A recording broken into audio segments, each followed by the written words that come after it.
Hey everyone, I want to talk about why you can be convinced in a matter of seconds that you will never recover, and why wearing the setback and the relapses and smoothing out those emotionally charged moments is such an important piece of all of our OCD and anxiety recovery journeys. So right now I'm sitting in this great field by my house. That's Pikes Peak in the background, and just on this really cool field right now, surrounded by a bunch of moms with their kids, and they're probably gonna be like, what's this crazy guy doing in the field out here? Making a video with his tripod. I'm trying to find a comfortable position. I just realized that I can't sit as Indian style as I like to after I've had a lower body leg day in the morning because my legs are so sore. So before I go any further, please subscribe, hit that like button, comment down below. Let me know what you think about this video. This is something I think is a really important topic to talk about, and I want to talk about all the experiences I had on my journey to OCD and anxiety recovery, and why the relapse moments were some of the most important moments that you can go through.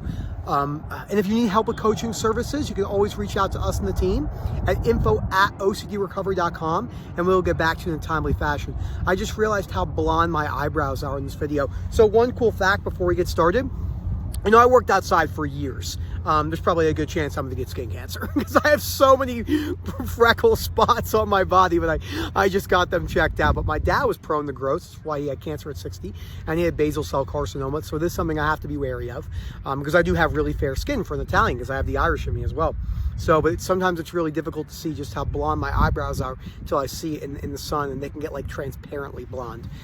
So what happens is when you first come in, whether you see us or someone else, there's different stages of the journey. And the beginning stages are all about really learning what works and what doesn't, right? Learning about why rumination isn't as self-objective as people think. It's a lot of automatic aspects to it, intrusive thoughts, images, sensation, urges, they're kind of going on in the background. So that's a key part. Learning why exposures just really aren't the gold standard, as many people say, and there are a lot of benefits to exposures, but they just don't hold the merit as many people say. Keep that mountain in the background, so we'll kind of get like this in my Vogue position.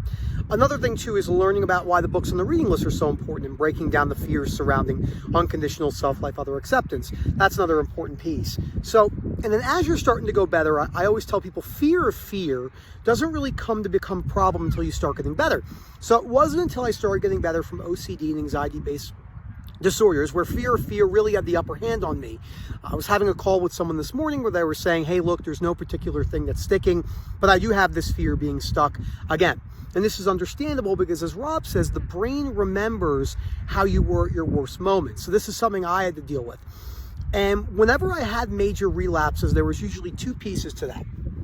So the first thing that would happen is I underestimated the subtle avoidance behaviors that I was engaging in. And then I also became obsessed of needing to figure out if everything was a compulsion or not. I think this is something that doesn't really affect people until they're further along in the journey. So once I started to realize that I was trying to perfect recovery and I was afraid of making mistakes, that's when fear would get the upper hand on me. And once it got the upper hand on me, it really dug its teeth in. It was really hard for me to see past that, especially in the moments. So what worked really well for me is when I would have these spikes in my OCD or my anxiety, I would do what I can to just focus on my behaviors, right? Am I avoiding things? Am I giving into major compulsive behaviors? But all the rest kind of had to sit there in the background, and I could just figure that out later. But if I was trying to compulsively figure it out in the moment, that became a problem. But the reason why this is so important to talk about is a premise to what I'm about to talk about is in those moments, you will be absolutely convinced you've never made any progress.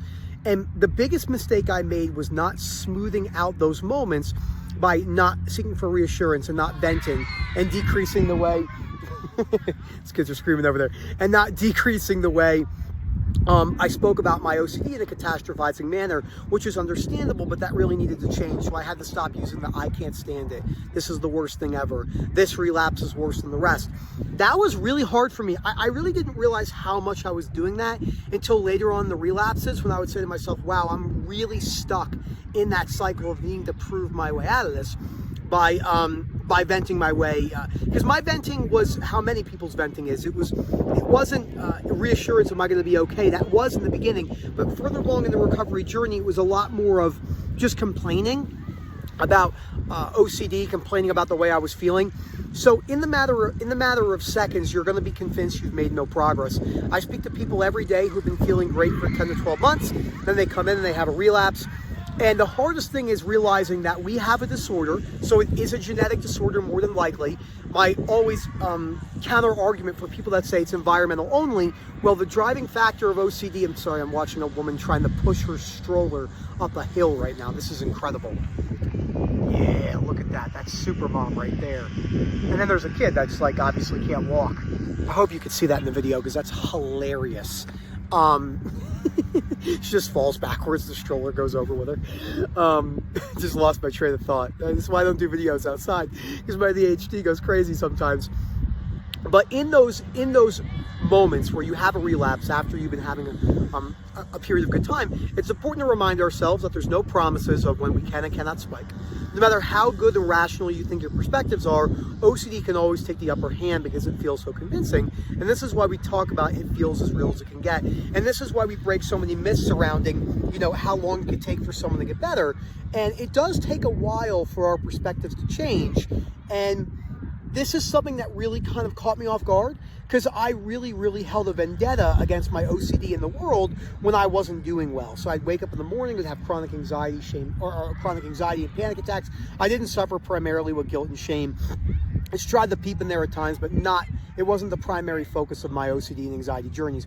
The primary focus of my OCD and anxiety journeys were panic attacks, panic disorder, GAD, lots of physical symptoms all day long, sensory motor body dysmorphia, but not a lot of shame and guilt. I did have rejection because that did what fueled body dysmorphia, but I didn't particularly have shame and guilt. I just had anxiety because of the fear of being overweight and fat. That was really big. So we got to ask yourself this. When you're having a spike, you want to say to yourself, what am I doing right now that I could be doing differently? And then taking a realistic perspective of if you've been engaging in bad behaviors. And I don't mean bad behaviors as in the fact in the way you think. I just mean problematic disciplines, right? Are you skipping your hygiene? Are you not doing daily chores? Are you skipping out at work? Are you not answering phone calls? Are you taking the easy route out? All those little things that add up. And then that's every time I've had a relapse, that's been the number one thing that's had me had a relapse, was because I was avoiding subtle things and they came crashing down. Then I had to realize I was avoiding subtle things. Then they came crashing down again and over and over and over again. But in those moments, like the last really bad relapse I had, I was convinced in a matter of 3 days that I had never made any progress and that all the progress I made was fake. So it was really important, and for me, because of the ADHD, I think it was a little bit more difficult. And I almost never say this. I think people who have ADHD, it is a little bit more difficult for them to smooth out the emotional catastrophizing. I see this with people who don't have ADHD, but it is something to be aware of. A lot of people don't like hearing that because that's when the fear. Well, what if I have ADHD as well? Does that mean I'm going to be able to recover? I have not had a problem in long term of getting to where I am today while having ADHD, but I did have a lot of problems of fear surrounding ADHD. Am I going to be able to do this? Is it too much? Stuff like that. So the main takeaway from this video is, when you're having a relapse or when you're having a setback, it's important to try and slow those down by realizing there's nothing you're going to be able to do today to make yourself feel better today.